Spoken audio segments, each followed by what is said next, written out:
The Illusion of a No-Fly Zone. Source, Richard K. Betts, The No-Fly Zone Delusion, Foreign Affairs in Ukraine, Good Intentions Cannot Save Bad Ideas. Facing Russia's brutal invasion into Ukraine, many Americans and Europeans are pushing their governments to provide as much military support as possible to Kiev. One idea supported by many prominent observers and commentators is the establishment of a no-fly zone, that is, using force, or the threat of using force, to prevent Russian aircraft from flying into certain areas of the air territory above Ukraine, thereby preventing Russian airstrikes targeting Ukrainian military forces and civilians in the area. Creating such a no-fly zone would require a combination of daily intelligence gathering, observations from the ground, rotating air patrols with a large number of aircraft and pilots, and most importantly, we must actually prevent enemy aircraft from entering the airspace that has been designated as a no-fly zone. The no-fly zone proposal was inspired by how American and NATO forces applied the concept in Iraq after the Gulf War, in Bosnia in the mid-1990s, and in Libya during the 2011 civil war. Noteworthy note, those cases do not involve the imposition of a prohibited zone on a great power. Instead, they represent a powerful superpower, in this case the United States, placing demands on weaker local rivals who are not even capable of confronting the United States. There are no examples of so-called no-fly zones being imposed on a major power, outside the context of battles for air superiority in conventional warfare. The idea of establishing a no-fly zone reflects a humanitarian motivation, to ease the suffering of Ukrainians, and do something to stop the Russian invasion. But realizing that idea would make the situation much worse. And this conclusion holds even in the case of a limited no-fly zone, as proposed earlier this week by more than 24 experts and former officials, an idea that sounds reasonable but is in fact useless. Same risk. A risky plan. The limited no-fly zone here is mainly intended to protect corridors for civilians to safely escape from airstrikes from Russia. However, at least during the first few weeks of the war, Russian Air Force activity was not a major issue. Artillery and missiles fired from the ground do much more damage than Russian bombers, and a no-fly zone would not have much effect on such attacks. Even if one accepts the premise that restricting Russia's access to Ukrainian airspace would make a significant difference, the proposals for a no-fly zone in Ukraine still contain a few serious flaws, or either they assume the best-case scenario is that the Russians will simply agree to this proposal, or they accept the significant risk of provoking direct war between NATO and Russia. Perhaps Russia will be cautious, and simply accept the request to cease attacks in and around corridors designated for the evacuation of civilians. But that is unlikely to happen, because after all, Moscow gambled on a war that it claimed from the beginning was motivated by the threat from NATO, the first phase of which brought about its end. Embarrassing results for the Russian military, but it is unlikely that Russian President Vladimir Putin will take any steps to retreat when faced with NATO's ultimatum.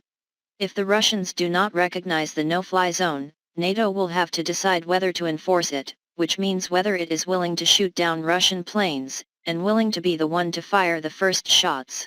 Make no mistake, although air combat to enforce a no-fly zone is limited to Ukrainian airspace, it will still lead to war between NATO and Russia. And even a limited conflict would be a defining moment, it would be the first direct war between major powers since 1945. Of course, the United States and its allies have participated in the fight against Russian forces, but only indirectly, by providing weapons and supplies to Ukraine. However, engaging at such a level is below the escalation threshold, which has been implicitly established by past experience. For example, the Soviet Union provided weapons to North Korea and China during their war against the Americans in Korea in the 1950s, and again supported Vietnamese communist troops against American soldiers in the 1960s. For its part, the United States helped the Mujahideen fight the Soviet Union in Afghanistan in the 1980s. In these cases, the Russians and Americans were angry at the casualties caused due to acts of support, but refrained from retaliating with force against supporting states, for fear that small wars would become major wars. It is true that American and Soviet pilots directly engaged each other in some of the air battles of the Korean War. But both sides kept it a secret. This was kept strictly secret until many years later, precisely to contain political pressures to expand the war. In today's world of massive communications technology and abundant open-source intelligence, it is impossible to keep the air war in Ukraine a secret. The outbreak of a war between major powers is not the only risk that comes from declaring a no-fly zone. Consider what might happen if the Russians refuse to accept a no-fly zone, and in the face of Moscow's stubborn attitude, NATO backs down and decides not to implement the proposal, precisely to avoid a war. Wider war. The declaration of a no-fly zone would be considered a pathetic hoax. While the importance of credibility is often exaggerated, and too often used as an excuse for misguided military commitments, in this case the damage to NATO's credibility would be enormous.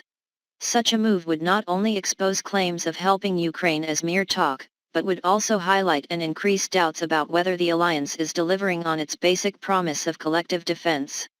Possible or not, especially when it comes to weaker, newer members, such as the vulnerable Baltic states. A big mistake. The war in Ukraine is the painful result of Putin's overreaction to two NATO mistakes. The first mistake was the bloc's announcement, in 2008, that Ukraine and Georgia would one day join the organization. In the case of Ukraine, a plan to Finlandize the country would be a better option, trading neutrality in relations between Moscow and the West for internal independence and democracy. However, once the goal of becoming a NATO member was made public, the second mistake was not completing it immediately, and thereby early establishing NATO's guaranteed deterrence barrier. Given Putin's view that NATO expansion is a threat to Russia, this period of ambiguity created the incentive, an opportunity, for him to wage a preventive war. The result was a heartbreaking tragedy. But trying to deal with it by going directly to war belatedly, desperately establishing a no-fly zone, with no guarantee that it won't lead to a greater disaster, will only result in tragedy. Getting worse and worse. NATO should help Ukraine, but keep it below the predetermined escalation threshold. That means the support will more or less include what the coalition is already doing, providing relief to civilian refugees, and providing weapons, ammunition, food, and logistics support to the Ukrainian military whenever possible. The urge to help Ukraine is welcome.